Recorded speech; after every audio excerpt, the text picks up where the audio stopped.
Hi guys, I'm Beth and this is Read Remark. Today we are going to do a spooky wrap up for the month of October.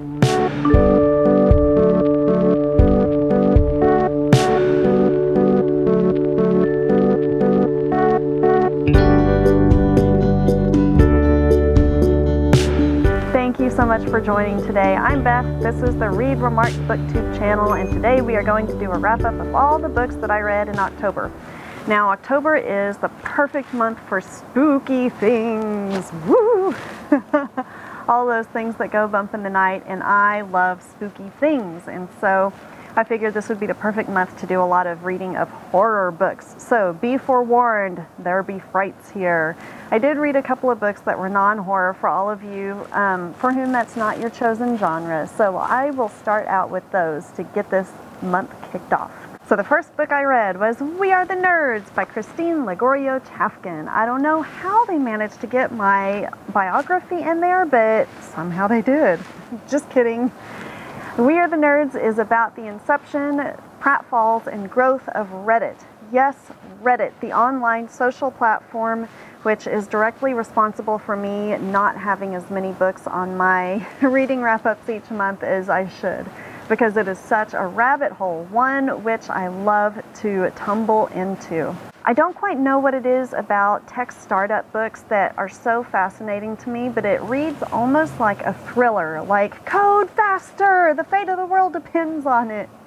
Fascinating stuff which makes me love Reddit even more if that were possible. Another book I read was The Long Walk by Stephen King. Now this is one of his shorter books that I mentioned last week in my favorites of Stephen King.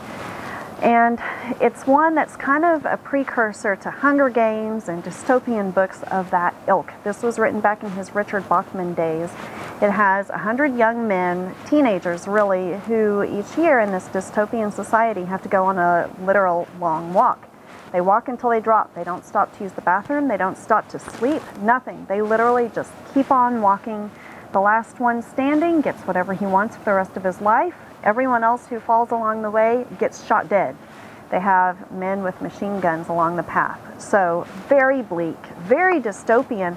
The interesting thing here is that Stephen King doesn't really get into a lot of world building. A lot of what he talks about is much in the same vein as Shirley Jackson did in The Lottery. She didn't talk much about the world itself.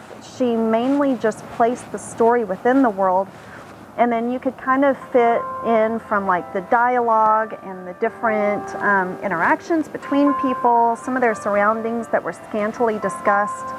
You could kind of connect the dots yourself and create this dystopian world thusly. And so it was kind of the same in The Long Walk. He didn't really tell us what was going on, how they got here, what exactly the rules of government were, but you kind of piece it together throughout the telling of the book, and it is so good. So good. One of his very best, in my humble opinion.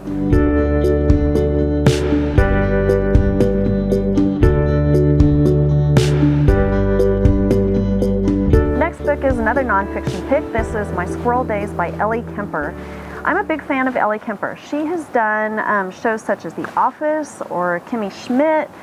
In her memoir, it reads a lot like her characters, kind of happy, goofy, optimistic, a little bit of a wackadoodle, which is fun, which is what I love about her. Now, if you expect to come here finding these deep, dark life stories, kind of like The Last Black Unicorn by Tiffany Haddish. When I think about that autobiography, she poured her heart out and bared to all of us her darkest moments, in addition to a lot of other things that made me laugh uproariously.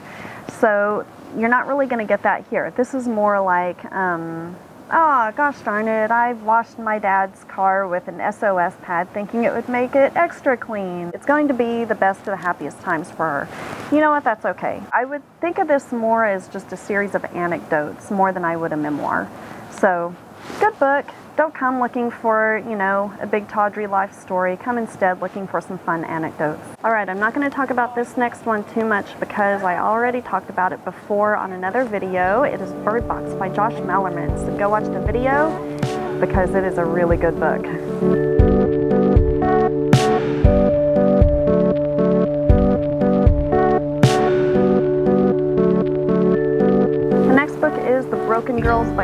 St. James, and this was an interesting one for me. Although there was a ghost in this book, I wouldn't necessarily call it horror. And although there was a murder mystery in this book, I wouldn't necessarily call it a crime thriller.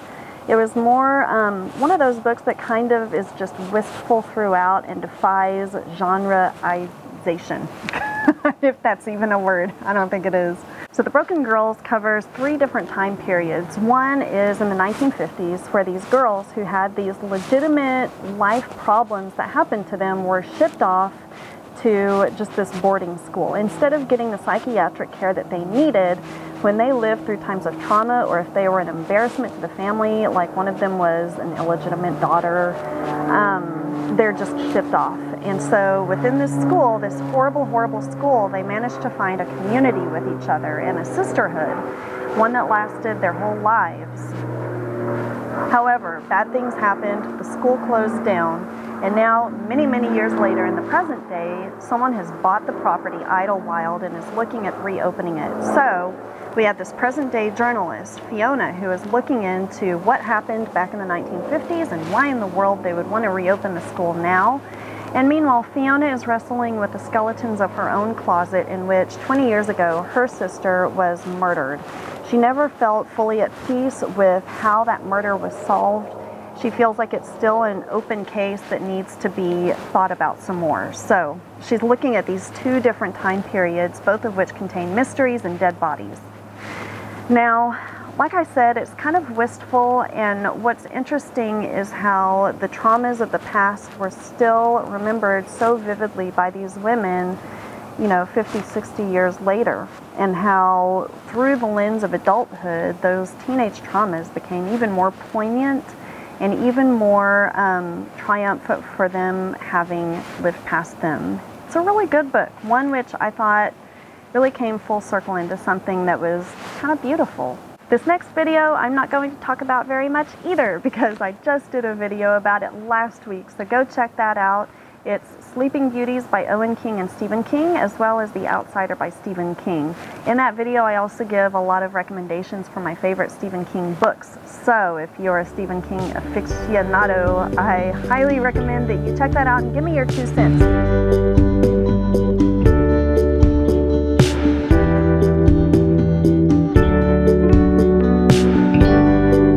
The next book I read was Providence by Carolyn Kepnes. She wrote another book, You, that I enjoyed so much.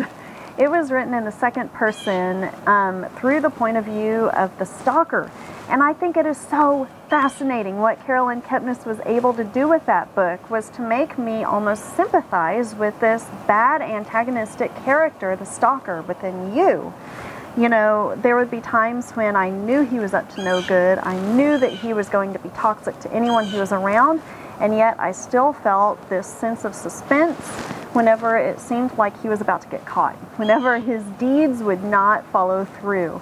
And I find it so interesting that she was able to pull that off. Now, if you come to Providence expecting You 2.0, you might be disappointed because it's a completely different book. Although the book itself is not disappointing, I enjoyed it quite a bit. Now, it's another one of those that kind of defies genres. It's not really a horror book, even though it has a supernatural element to it. It really defies genre, and that's okay.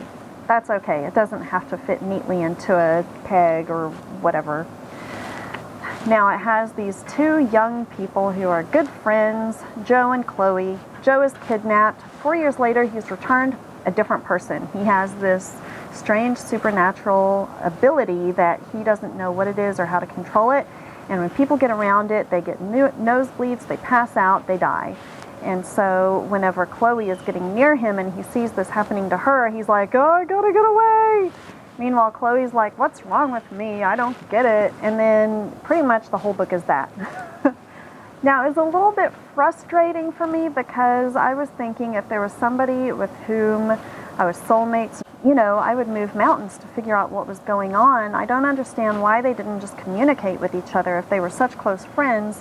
Why didn't he tell her what was going on with himself? Why didn't she insist on saying, "Hey, Joe, there's something," or "Hey, John, there's something going on with you. What's up?" It also would have been nice to get more into the nature of his supernatural ability, both the origin of it and what he could do with it going forward. It would have been nice also to spend some more time really in his dark days where he was actually using the gift purposefully. It felt like that was the part of the book where he had finally started to come into himself.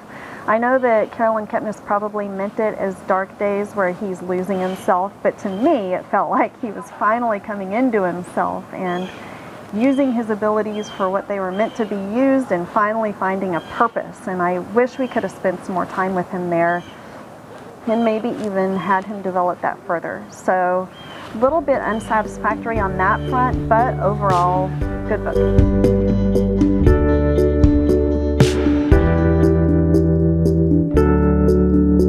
The next book is The Cabin at the End of the World by Paul Tremblay. And I would say that his name is very apt because his books make me tremblay. Har, har, har. So The Cabin at the End of the World is one of those books that I got at the suggestion of the wonderful horror podcast Books in the Freezer. I had a lot of fun earlier this month doing the Books in the Freezer readathon. Check out that video if you want to see more of those books. Wink, wink. But I also read this book as part of it, and it was so good. So good, so disturbing. It's a pretty simple setup. Wen is the adopted child of two dads. They're out in a remote cabin in the woods having a nice little family getaway.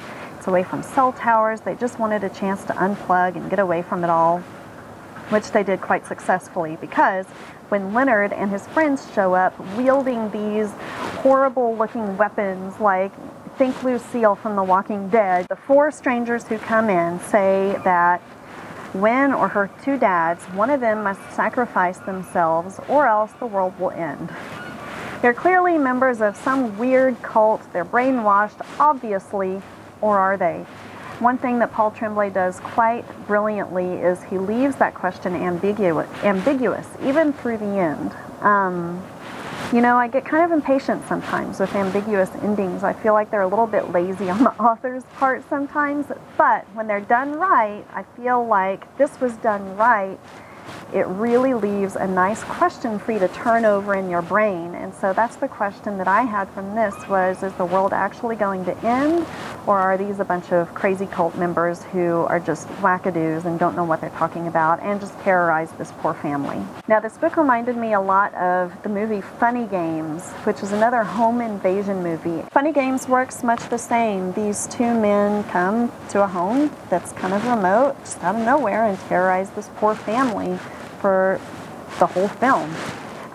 It differs from The Cabin at the End of the World a little bit in that it really played with the conventions of filmmaking and storytelling and broke that fourth wall quite interestingly. In fact, there's one point at which the victim manages to strike back against the invaders and kill one of them, and so the other surviving invader simply rewinds the scene back to before then and easily stops the victim from doing that the next time. It just shows the futility and the utter helplessness that they have in this situation, and also kind of plays with the genre and with the storytelling and with what we expect to happen. Very disturbing.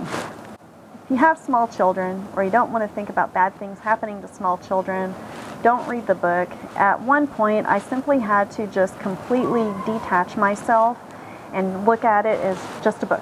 Just a book. Don't bring any emotion into it. Don't bring any sense of reality into it, because to do that will make it too sad.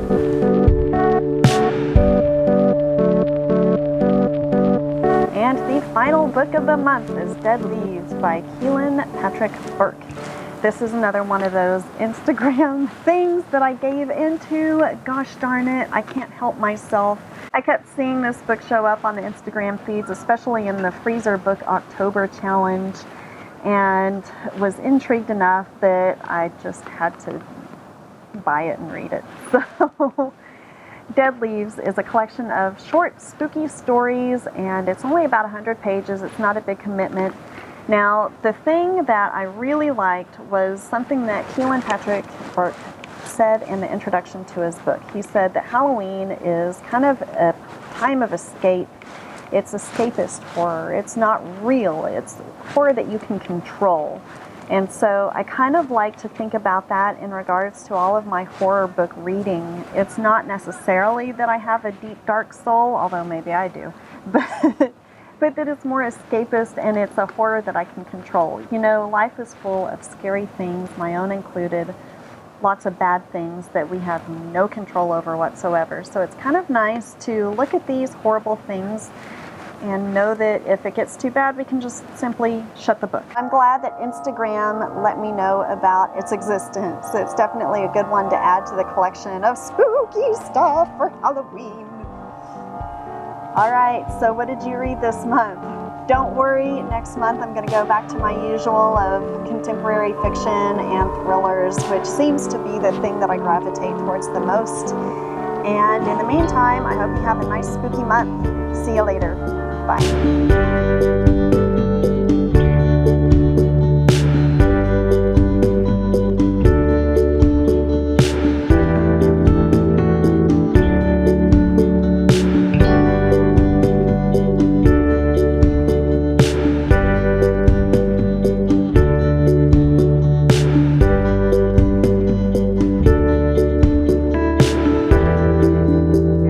Explosive growth, kind of like explosive diarrhea. No.